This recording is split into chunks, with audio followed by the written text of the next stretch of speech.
जी अस्सलाम वालेकुम students. Second year computer science की हमारी आज की इस वीडियो में हम प्रैक्टिकल के हवाले से बात करेंगे। जिन बच्चों ने 2026 के अंदर प्रैक्टिकल का पेपर देना है तो उसका क्या तरीकाकार है, क्या पैटर्न होता है, पेपर का क्या पैटर्न होता है और मार्क्स की डिवीजन किस तरह से है, इन तमाम चीज़ों को डिस्कस करेंगे आज की इस वीडियो के अंदर। तो चलिए जी स्टार्ट करते हैं। सबसे पहले तो प्रैक्टिकल पेपर की अगर बात की जाए तो उसमें हमारा जो कंप्यूटर का प्रैक्टिकल का पेपर होता है वो टोटल होता है 50 मार्क्स का। ठीक है जी। उसके अंदर डिवीजन कुछ इस तरह से होती है कि टोटल जो है वो अगर हम पेपर को अटेम्प्ट और उसकी परफॉर्मेंस की बात करें तो उसमें 20 मार्क्स का जो हिस्सा होता है वो आपके फर्स्ट ईयर से होता है, यानी कि 11th कंप्यूटर से। ठीक है जी। और बाकी के जो 20 होते हैं 20 मार्क्स वो आपके सेकेंड ईयर से यानी कि 12th कंप्यूटर से आपको आपका जो दूसरा पार्ट होता है उसके अंदर से आपको सवाल आते हैं। बाकी के जो 10 नंबर बचते हैं क्योंकि टोटल 50 मार्क्स का ही होता है पेपर आपका, तो उसमें 5 नंबर की आपकी नोटबुक होती है और 5 नंबर का आपका वाइवा वो से होता है। अब इसमें देखें मैं आपके सामने इसके मार्क्स लिख रहा हूँ। वाइवा के 5, प्रैक्टिकल नोटबुक के 5, 10 नंबर ये हो गए। बाकी MS वर्ड और MS एक्सेल ये दोनों जो है आपके फर्स्ट ईयर से बिलोंग करते हैं। ये आपका फर्स्ट ईयर में चैप्टर नंबर 8 था वर्ड प्रोसेसिंग, ये आपका MS एक्सेल यानी कि चैप्टर नंबर वहां पे 9 था। ठीक है जी। तो ये आपका फर्स्ट ईयर से यानी कि 11th कंप्यूटर से है और ये सिर्फ एक हिस्सा आपका 12th कंप्यूटर से है। क्वेश्चंस किस तरह से आते हैं अभी उसकी बात करते हैं। ये मार्क्स की डिवीजन होप्स हो कि आपको समझ आ गई होगी। अब इसके अंदर भी होता कैसे है, आगे 20 नंबर की डिवीजन किस तरह से है वो आप लोगों ने जरा अच्छे अंदाज से समझना है। देखें फर्स्ट ईयर में मैंने टोटल 20 मार्क्स दिए हैं, लेकिन उसमें से सवाल कितने आ रहे हैं? 2। एक्चुअली 2 नहीं, टोटल 4 होते हैं। कैसे? जब आप MS वर्ड के सबसे पहले आपको प्रैक्टिकल का पेपर दिया जाएगा आपको ये 3 क्वेश्चंस मिलेंगे। इसमें होता यह है कि आप लोगों ने क्वेश्चन को अटेम्प्ट करना होता है जिसमें सिर्फ आप लोगों ने शीट के ऊपर आंसर लिखना है। पहले 1 घंटे के अंदर शीट के ऊपर लिखना होता है। मैं आपको ना प्रॉपर जो इसकी गाइडलाइन है मॉडल पेपर वो मैं आपको इसी वीडियो के डिस्क्रिप्शन बॉक्स में लिंक मैंने ऐड कर दी है। आप वो मॉडल पेपर डाउनलोड करके पेपर देख भी लेंगे एक्चुअली पेपर आता किस तरह से है। तो इसका क्या पैटर्न है जी जरा दोबारा समझे। सबसे पहला क्वेश्चन आपका होगा MS वर्ड का। अब वो सवाल क्या होगा उसके बारे में अभी हम बात करते हैं। तो एक सवाल होगा MS वर्ड का इस तरह से, दरमियान में लिखा होगा और फिर नीचे MS वर्ड का ही सवाल होगा, यानी कि टोटल कितने हो गए? 2।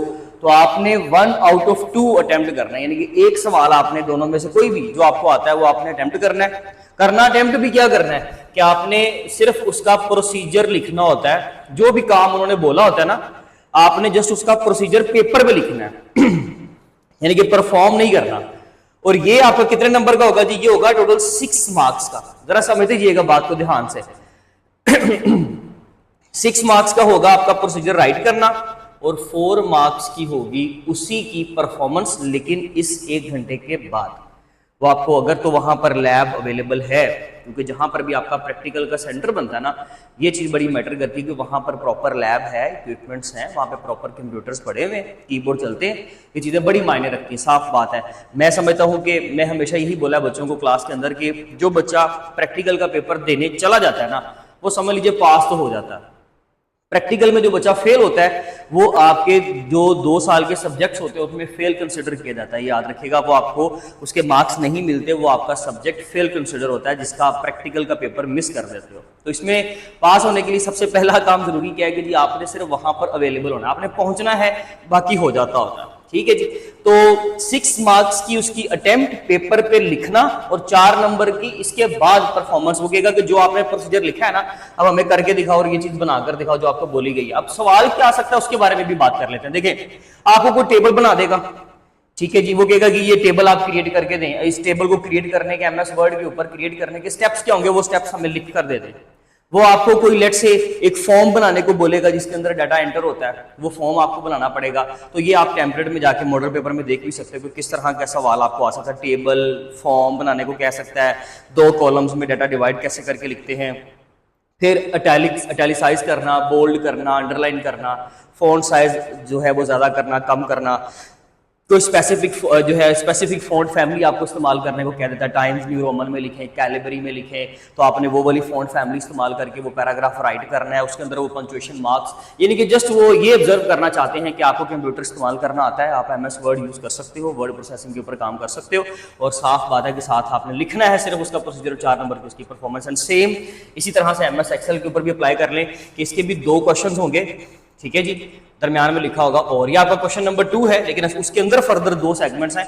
एक आपका ये वाला क्वेश्चन है, ये जो आपका दिल करे आपने एक अटेम्प्ट करना है। अब एक बच्चा सवाल करता है क्लास में, सर क्या मैं ये दोनों अटेम्प्ट करके तो वो टोटल 20 नंबर का पोर्शन कंप्लीट कर सकता हूं? तो ऐसा नहीं है, इन दोनों में से एक ही कंपलसरी है और एक ही करना है, बस दोनों नहीं कर सकते। अगर आपको दोनों आते भी हैं तब भी आपने नहीं करना, जो बेस्ट आता होगा बस उसको कर लीजिएगा। MS एक्सेल में भी 2 अगर आते हैं, लेकिन करना यहां से भी एक ही है, उसकी रिक्वायरमेंट ही है ना कि 1 आउट ऑफ 2 आपने करना ही, वहां से एक अटेम्प्ट है। इसका भी क्या तरीकाकार होगा, सवाल क्या आएगा, फिर वही बात कि पहले तो 6 मार्क्स का प्रोसीजर और 4 नंबर की उसकी परफॉर्मेंस, और बाकी अगर हम बात करें उसकी क्वेश्चन क्या आएगा, तो वो टेबल बना होगा, उसमें वो डाटा या देगा या आपको कहेगा कि डाटा पुट कर लें, आप फर्जी डाटा वहां पर उसमें ऐड कर लें, और उस डाटा को आपने वो कोई उसके ऊपर फॉर्मूला अप्लाई करने को बोलेगा, परसेंटेज निकालने को बोल देगा, ऐड करने को बोल देगा। ठीक है जी, प्रॉफिट या लॉस, ये 4 चीजें सबसे ज्यादा आती हैं। या तो सिंपल एडिशन आता होता है, या परसेंटेज निकालने को बोलता होता है, या फिर सिंपल प्रॉफिट या लॉस, इसको आप कैलकुलेट करके दें। एक आध सेगमेंट हो रहा है, वो मॉडल पेपर से आपको अंदाजा हो जाएगा। तो वो टेबल्स में डाटा पहले से या तो पढ़ा होगा या आपको खुद डालना पड़ेगा। स्टेटमेंट को ऑब्जर्व करना, उसको समझना बड़ा जरूरी है। अगर लेट से आपको नहीं समझ आ रहा तो वहां पे जो भी इंस्ट्रक्टर है, आप बड़े अदब से अच्छे अंदाज से खड़े होकर उनको बुलाएं, उनको रिक्वेस्ट करें कि सर प्लीज मैं जो है ना वो इंग्लिश में थोड़ा वीक हूं, मुझे समझ नहीं आ रही इस चीज की, तो काइंडली मुझे हेल्प कर दे, मुझे स्टेटमेंट जरा गाइड कर दे। वो कर देंगे और वो कर देते हैं। ठीक है जी, बस वो आपके जो है वो एटीट्यूड पे और आपके रवैये पे डिपेंड करता है कि आप किस तरह से उनको ट्रीट करते हो, तो वो आपको अच्छे ही ट्रीट करेंगे। तो ये होता है जी आपका सेकंड क्वेश्चन। अब टोटल कितना हो गया, 6 + 4 10, 6 + 4 10। नहीं जी, आपका 20 नंबर की जो क्वेश्चन की जो है डिवीजन वो यहां से कंप्लीट होगी। 20 मार्क्स का आपका पेपर यहां से हो गया। क्वेश्चन नंबर 3 सेकंड ईयर पे आ जाएं, सी प्रोग्राम। इसी तरह से सेम 2 प्रोग्राम मिलेंगे। चैप्टर नंबर मोस्टली ऐसा होता है कि चैप्टर नंबर 12 से ही दोनों आ जाते होते हैं, यानी कि लूप, जो लूप कंस्ट्रक्ट्स है ना आपके, फॉर लूप, वाइल वेंड, वहां से आपको जो है वो दोनों सवाल आ जाते हैं, दोनों ही लूप के होते हैं और बड़ी सिंपल से होते हैं। या तो लिस्ट प्रिंट कर दें, इवन नंबर्स की लिस्ट प्रिंट कर दें, ऑड नंबर्स की लिस्ट प्रिंट कर दें, लिस्ट को ऐड कर दें, 1 से लेकर 20 तक नंबरों को प्लस कर दें, या फिर कोई पैटर्न आ जाता है, स्टार्स का पैटर्न आ गया, उल्टा सीधा जैसे भी करके उसको प्रिंट करना है आपने। एक लिस्ट दे देंगे, वो आपको आउटपुट पहले से पड़ी होगी, आपको कहेंगे इसका कोड लिख दें, जो कहेंगे वही लिखना है। आउटपुट नहीं मांगी तो नहीं लिखनी, आउटपुट कह रहा है लिखें तो लिख देनी है, अदरवाइज सिर्फ कोड लिखना है। इसका प्रोसीजर नहीं होता, इनके प्रोसीजर्स होते हैं, इसका प्रोसीजर नहीं होता। ये बड़ा नोट करने वाला पॉइंट है कि सी प्रोग्राम में जस्ट आपने प्रोग्राम लिखना है, बेशक आउटपुट भी ना लिखो अगर उसने नहीं पूछी तो, और बस आपका काम हो गया। ये आपने जी प्रोग्राम दोनों में से कोई एक अटेम्प्ट करना है। कभी कभार ऐसा होता है कि एक चैप्टर नंबर 11 एक 12 से आ जाता है, वरना मोस्टली जो है ऐसे ही होता है कि चैप्टर नंबर 12 से दोनों प्रोग्राम आते हैं। आपको जो बेस्ट वन आता है आप कर लें। इसका यानी कि आसान तरीका ये आप नहीं समझ लीजिए कि आपने अगर चैप्टर नंबर 12 का प्रोग्राम तैयार किया हुआ ना, तो ये पोर्शन आपका 100% अटेम्प्ट हो जाता है। इसमें डिवीजन ये होती है कि आपका 12 मार्क्स का प्रोग्राम होता है, यानी कि जो आपने रिटन फॉर्म में प्रोग्राम लिखना है शीट के ऊपर 12 मार्क्स का वो, और 8 नंबर की उसकी परफॉर्मेंस जो उस एक पहले घंटे के बाद परफॉर्म करवाएंगे वो आपसे, उसमें जनाब आपका 20 नंबर की इस तरह से डिवीजन कंप्लीट। 20 + 20 कितना हो गया, 40। वाइवा वोसे में क्या होता है कि आपसे सवाल किए जाते हैं फर्स्ट ईयर और सेकंड ईयर के। इसमें भी फर्दर एक डिवीजन होती है आगे, वैसे इसमें 2 + 3 की डिवीजन होती है, यानी कि तकरीबन कुछ आप समझ लीजिए कि 40% या 30% जो क्वेश्चनिंग होती है वो आपके फर्स्ट ईयर से होती है, और बाकी आपको सी प्रोग्राम से यानी कि सी लैंग्वेज से, डेटाबेस से सवाल किए जाते हैं। बड़े सिंपल से सवाल होते हैं, ऐसा नहीं कि उसने आपको फंसाने की कोशिश करनी है, उसने आपको जानबूझ के इरिटेट करना है। नो, आप बड़े अच्छे अंदाज से अगर वहां पे बिहेव कर रहे हो तो फिर बड़े अच्छे अंदाज से वो आपका काम करवा देते हैं। आपने वाइवा लेना है, वाइवा देना है, उसमें क्या करना है आपने फर्स्ट ईयर के लिए जितने भी MS वर्ड के सवाल हैं वो तैयार करके जाएं।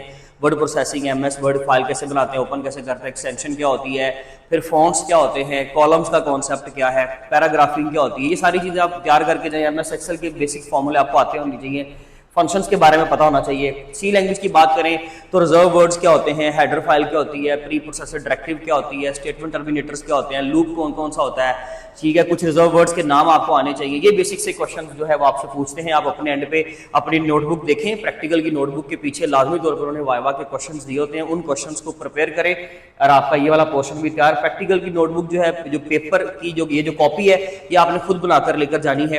कोशिश करें मार्कर और पेन, इंक पेन का और लेड पेंसिल्स का प्रॉपर जो है वो इस्तेमाल हो उसमें। और अगर फर्स्ट ईयर की बात करें तो MS वर्ड के जो बेसिक से कॉलम टेबल्स हैं आप वो बनाएं, और पेन से, इंक पेन से लाइनिंग वाली साइड पे उसको फिल कर दें, यानी कि उसका प्रोसीजर लिख दें। सिर्फ प्रोसीजर ही लिखना है ना आपने।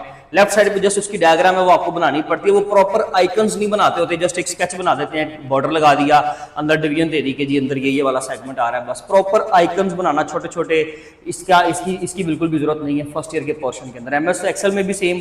फिर सी प्रोग्राम में ये होता है कि लाइनिंग वाली साइड पे आपने प्रोग्राम लिखने हैं और ब्लैंक पेज पे लेड पेंसिल से सिंपल उसकी आउटपुट लिख देनी, आपकी नोटबुक तैयार हो गई। होप्स हो कि जी आपको समझ आ गया होगा। आज का लेक्चर आप इसका स्क्रीनशॉट ले लें आपको, ताकि सारी चीज़ें हैं